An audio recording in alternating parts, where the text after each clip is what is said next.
Hey everyone! Today, we're taking everything we've learned and putting it to work on an actual project, a student grade tracker.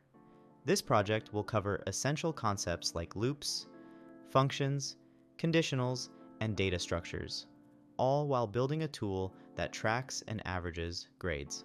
Let's get started if you want to follow along and code with me. We aim to create a program that allows users to add students' names and grades, calculate averages, and display all the information neatly. We'll have a functional grade tracker that uses our coding skills by the end. To start, let's set up our coding environment. If you haven't done this before, check out video 1 for a setup guide. We'll begin by defining our data structure, a dictionary that will store each student's name as a key and their list of grades as the value. Our first function will allow us to add a student's name and grades to the dictionary. Remember video 5 on functions? We'll use that here to make our code modular and easy to update. This function will check if a student's name is already in the dictionary and then add or update their grades. To keep things clean, we'll add input validation for grades to ensure they fall within 0 and 100.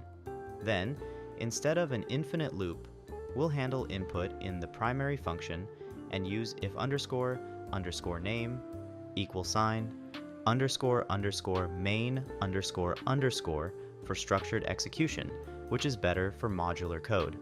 Now, let's calculate the average grade for each student. This function will iterate through each student's grades, calculate the average, and store it in a new dictionary. If you need a refresher on dictionaries, check out video on the screen. Our final function will display each student's grades and their average. We're formatting the output to be user-friendly.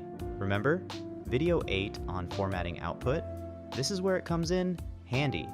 Now let's organize everything into a primary function and use if underscore underscore name underscore underscore equal sign underscore underscore main underscore underscore to make the program easy to read and reuse. This approach also allows us to import and test functions individually if needed. Congratulations on completing the Student Grade Tracker project. I'm a massive prop to you for following through and finishing this course. You've just added a handy tool to your coding toolkit, and I couldn't be prouder. And hey, if you're excited to dive deeper or want to review today's code, I've got you covered. You can find all the code for this project on my GitHub. The link is in the bio and the video description.